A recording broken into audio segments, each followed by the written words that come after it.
Hi, everyone. Welcome back to Taking the Lead. I hope you've been here before. This is our opportunity to talk to different leaders whom I respect and admire for their leadership. And as you know, we've been focusing on how do you lead yourself and lead others through these uncertain times. I don't call them challenging times, but that's probably for another segment. I'm really excited to introduce to you today Scott Baradell. He is the founder and CEO of Unified Communications Agency located in Dallas, Idea Grove. Scott Baradell, welcome to Taking the Lead.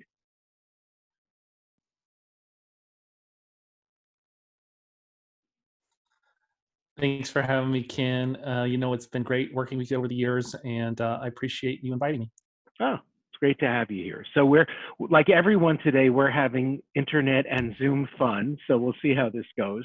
So I'm going to jump in. We'll use that signal as long as we have it. Let me ask you, what are the leadership tenets Okay. that you've always applied through the years that you're particularly tapping during these days? And, let's face it, we're facing something we've never faced before. Well, I guess for me, the easiest thing to do is just be honest, and transparency, as they say, also known as just telling the truth. I guess transparent really speaks to how much of the truth you share. You can tell the truth, but not tell everything that people want to know. I'm a believer in a phrase, a saying I just first heard when I came to Texas, which was that if you always tell the truth, you don't have to remember what you said. And so I know that employees that for Idea Grove, from the time this happened, you've seen the skyrocketing unemployment rates. So the biggest and first concern that folks are going to have is for their jobs. There are concerns about can I work from home as effectively as I work at an office, particularly for young people and other things. But they just want to know if their job's secure, and they want to know what they need to do to ensure their job is going to be secure. So if you can just start with being upfront with your employees about those things, it takes immediate those immediate stressors out of the equation, and then you can start focusing on how you're going to get things done, how you're going to continue to be productive, and to do good work for your clients, to add new clients, to prevent as much as you can clients leaving, things like that. But you've got to attend to those kind of concerns first in an honest way, before you can, really do anything else. So I'd say that's something that kind of has been, as you know, Ken, always just kind of a way that we've been at Idea Grove, and I think we've leaned on that during this time. So that's sort of a leadership stalwart, if you like, that you're tapping and is helpful now. What's a new leadership tenet or skill that you're hitting really now, hitting strongly because of what we're all going through? Well, something that we're very interested in and we're planning to do before coronavirus happened, and we're still very committed to, and we're planning to formally start in June, no matter where we stand as it relates to coronavirus, is the training and introduction of the full team on open book management. Mm. So it kind of carries along this idea of transparency to helping folks to truly understand the financials, their impact on the financials as individuals, what it means to the financials when you add or gain a client, or things like that, and how it affects things like your bonus at the end of the year.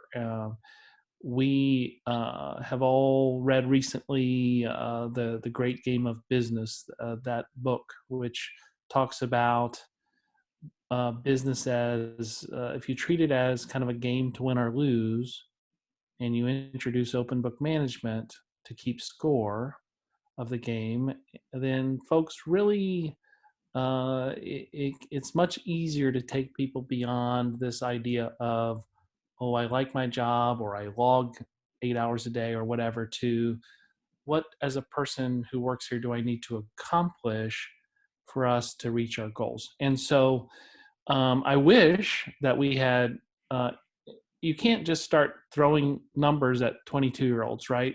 You have to train them. You really have to train them to read a balance sheet. You have to train them what cash flow means. All of that stuff is a process. We're expecting to have 20 to 40 hours of training per person on this. We weren't able, unfortunately, to get it done before this happened, but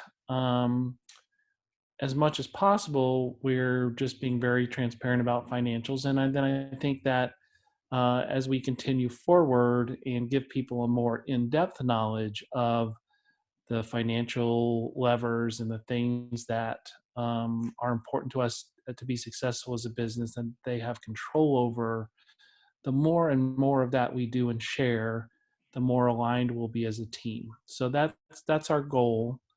Just things like getting a PPP loan, which we were fortunate to be able to do, and other things.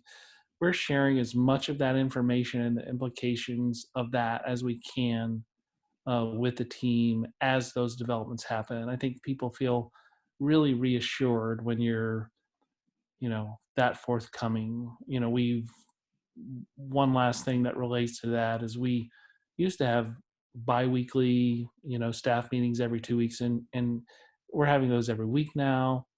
We're Right. answering questions. We're really forcing the conversations where we need to, if people think it's an awkward thing to bring up, just to make sure the information that's out there that needs to be out there is getting in front of people. So I'm going to give you a prediction. You can hold me to it. We'll check in a few months. But I think when you really get going on this open book financial management, I think you're going to see increases in employee engagement, which I know has always been strong for Idea Grow, for knowing many of your people.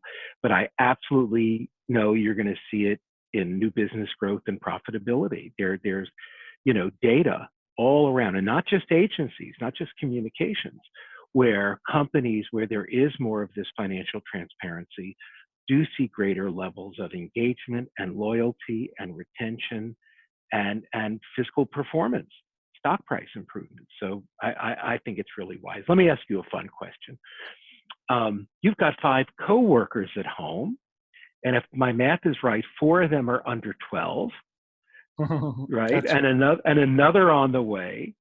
So I've got to ask, please tell me, what kind of self-leadership are you doing? What kind of self-care so that you can effectively lead, your coworkers at home and then your coworkers through your laptop? Well, for the homeschooling, we tell the kids that mommy is the teacher and daddy is the principal. Oh But boy. I don't know that they always respect that. No, basically, I'm fortunate that my wife, she does some contract work, but she doesn't have a job, a full-time job. And so she is able to really devote herself to taking care of the kids. And so she handles, that school district does an amazing job of kind of pivoting on the fly to do more and more things remotely. And so the older kids have a pretty good schedule in place. She just makes sure they're doing their stuff. And the little kids that she's their teacher at home, and they I spend about an hour and a half a day doing homeschooling to help. I do history classes for my older kids and science classes for the littler kids because I just think it's fun to do.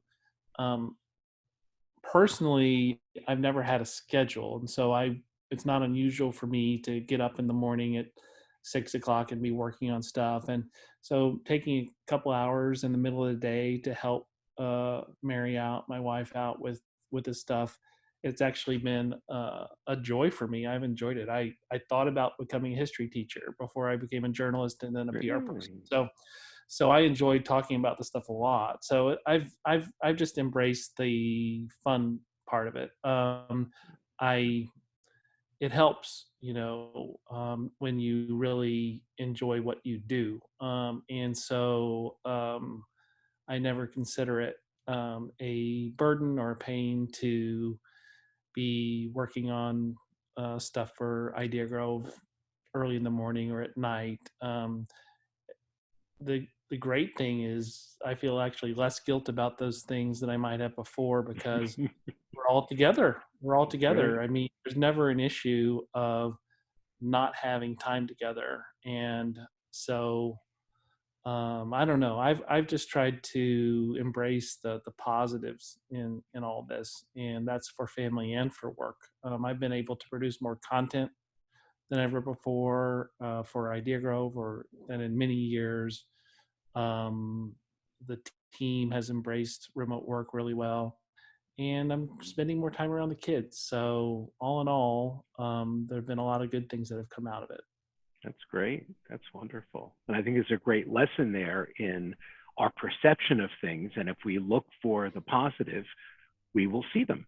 And, the opposite is true as well.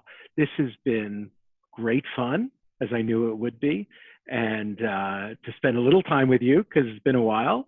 And just want to sincerely thank you for sharing your wisdom with the Taking the Lead followers, and continued good luck. We'll be thinking good things about you as your new coworker joins you, and keep on leading, and we'll see you next time.